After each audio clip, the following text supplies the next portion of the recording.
రాష్ట్ర ప్రభుత్వాల వైఫల్యంతో తెలంగాణ రైతులు రోడ్లపైకి వచ్చి కన్నీళ్లు పెట్టుకునే పరిస్థితి ఏర్పడింది అని రాష్ట్ర మాజీ బీసీ కమిటీ సభ్యులు శుభప్రత్ పాటిల్ అన్నారు. బుధవారం తాండూరు ఎల్మాకండే పస్కాస వద్ద యూరియా కోసం క్యూ లైన్లో నిలిచిన రైతులకు పండ్లు పంపిణీ చేసి వారి బాధలు విన్నారు. అనంతరం ఆయన మాట్లాడుతూ సీఎం రేవంత్ రెడ్డి సొంత జిల్లాల్లోనే రైతులు పస్తులతో యూరియా కోసం ఎండలో నిల్చోవడం బాధాకరమన్నారు. యూరియా నిల్వలపై వ్యవసాయ అధికారులను ప్రశ్నించారు. కాంగ్రెస్ నేతల ఇళ్లలో బస్తాలు దాచిపెట్టారని, కిసాన్ కష్టాలను పట్టించుకొని కాంగ్రెస్ ప్రభుత్వ నిర్లక్ష్యాన్ని తప్పుబట్టారు. బీఆర్ఎస్ హయాంలో కేసీఆర్ ముందు చూపుతో ఎరువులు సమకూర్చేవారని గుర్తు చేశారు.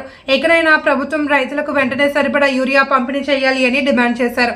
ఈ కార్యక్రమంలో బీఆర్ఎస్ నాయకులు బాను, అబిద్ చావు, సాయి కుమార్, మల్లేశం, శ్రీధర్, మనోహర్ తదితరులు పాల్గొన్నారు.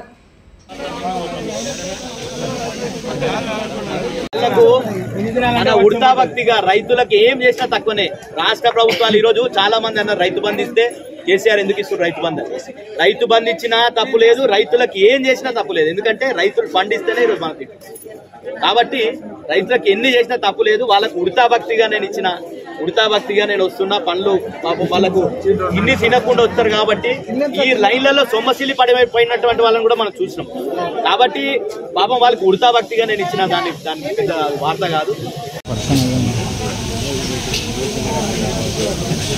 ఈరోజు యూరియా కోసం బారులు తీరినటువంటి రైతుల వద్దకు ఎల్మకల్న్య అగ్రికల్చర్ సొసైటీ దగ్గరికి రావడం జరిగింది.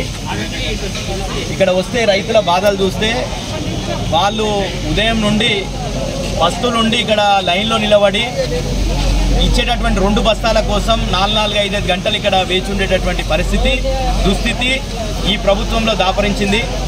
ఈరోజు మొత్తం రాష్ట్ర వ్యాప్తంగా ఎక్కడ చూసినా కానీ రైతులందరూ కూడా మొత్తం రోడ్లపైకి వచ్చి వాళ్ళ పాస్బుక్లు జిరాక్స్లు లైన్లలో పెట్టడం, చెప్పులు లైన్లలో పెట్టడం, ఈరోజు లైన్లలో పోలీసు వాళ్ళు రైతులను యూరియా అడిగినటువంటి రైతుల మీద దాడులు చేయడం, అక్కడ ఉండేటటువంటి లైన్లలో ఘర్షణలు చేయడం, పోలీసు వాళ్ళని పెట్టి యూరియా పంపిణీ చేయడం, ఇవన్నీ కూడా తెలంగాణలోనే ఈరోజు ఈ దానికి అద్దం పడుతుంది. మొత్తం కూడా రైతులు ఏ విధంగా కష్టాలు అనుభవిస్తున్న దానికి ఇక్కడ వచ్చినటువంటి ఇక్కడ చూస్తుంటే వాళ్ళ పాపం ఎంతో బాధాకరంగా, వాళ్ళకు ఉన్నటువంటి 3 ఎకరాలు 4 ఎకరాల్లో వాళ్ళు వేసుకున్నటువంటి పంటలకు కొనుక్కుందాం, పైసలు పెట్టి కొనుక్కుందాం అంటే దొరికినటువంటి పరిస్థితిలో ఈరోజు యూరియా సమస్యలు ఉన్నాయి.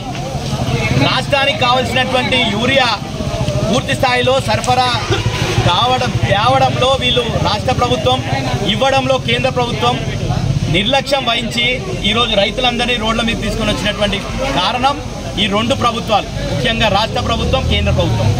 కాంగ్రెస్ అక్కడ దేశంలో బీజేపీ 2 మేము రైతుల రాజ్యం చేస్తామని, రైతులను రాజులు చేస్తామని చెప్పిర్రు. కేసీఆర్ గారు 10,000 ఇస్తే నేను 15,000 ఇస్తా ఎకరకని చెప్పిండు రేవంత్ రెడ్డి గారు.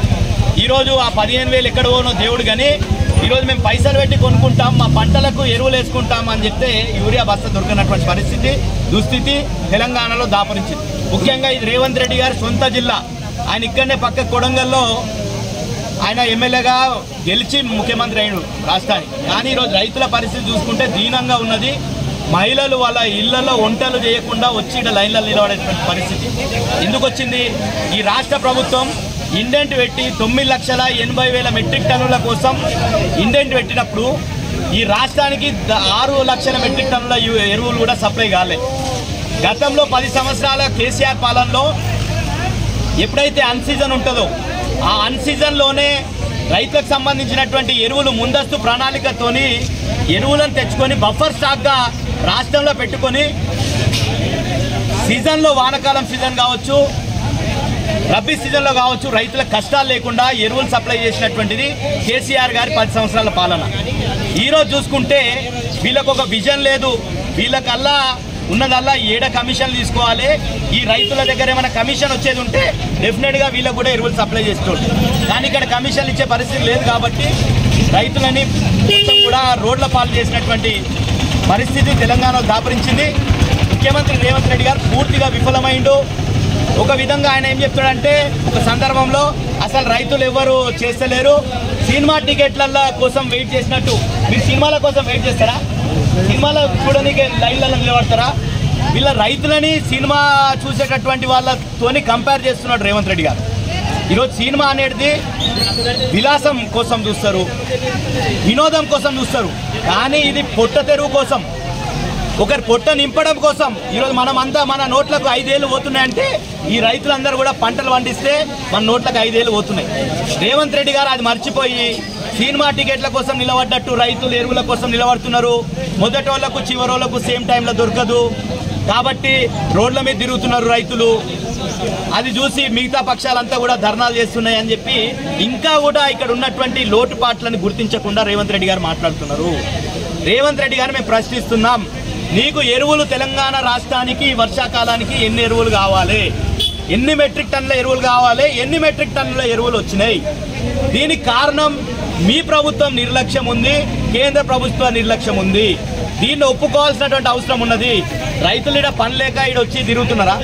ఈరోజు రైతులు వ్యవసాయ క్షేత్రంలో వ్యవసాయంలో వాళ్ళ పంట పొలాల్లో పనులు చేసుకున్నట్టు విడిచిపెట్టి గంటల తరబడి ఇక్కడ రోడ్ల మీద తిరగాల్సినటువంటి అవసరం ఎందుకు వచ్చింది? కాబట్టి ఇప్పటికన్నా ఈ సీజన్ మొత్తం కూడా రైతులను రోడ్ పాటు చేసినావు. వచ్చే సీజన్లోనన్నా మీరు ఒక ప్రణాళికతోని కేసీఆర్ గారి డైరెక్షన్లో గతంలో కేసీఆర్ గారు ఎంత మంచి ఎరువులు అందించిండో అది చూసుకొని నేర్చుకొని మీరు అదే విధంగా ఎరువులు సప్లై చేయాలని చెప్పేసి డిమాండ్ చేస్తున్నాం. మీరు రైతులకు ఆల్రెడీ అకాల వర్షాలతో చాలా మంది నష్టపోయారు. ఇప్పటి వరకు ఆ లెక్కలు లేవు, నష్టపరిహారం లేదు. కానీ చాలా మాట్లాడుతుండ్రు రేవంత్ రెడ్డి గారు. రైతులకు రాజులు చేస్తా అన్నాడు, ఎక్కడ చేసిండు? రాజులను రోడ్ల మీద తీసుకొని వచ్చిండు రేవంత్ రెడ్డి గారు. కాబట్టి ఈరోజు రైతులందరూ కూడా ఈ లైన్లలో సొమ్మసిల్లి పడిపోయినట్టు ఈరోజు పోలీస్ పహారంలో ఎందుకు ఉండాలి వాళ్ళు?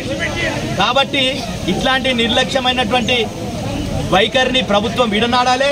తక్షణమే రైతులకు కావలసినటువంటి ఎరువులని సప్లై చేయాలి. అదేవిధంగా చాలామంది కాంగ్రెస్ నాయకులంతా కూడా బ్లాక్ చేస్తున్నారు అనేది తెలుస్తుంది. ఎందుకంటే జిల్లా వ్యవసాయాధికారి నేను ఒక స్టేట్మెంట్ ఇచ్చాడు. ఏమన్నాడు? గతం సీజన్ సంబంధించి 24,400 మెట్రిక్ టన్నుల యూరియా మేము గత సీజన్లో పంపిణీ చేసినాం.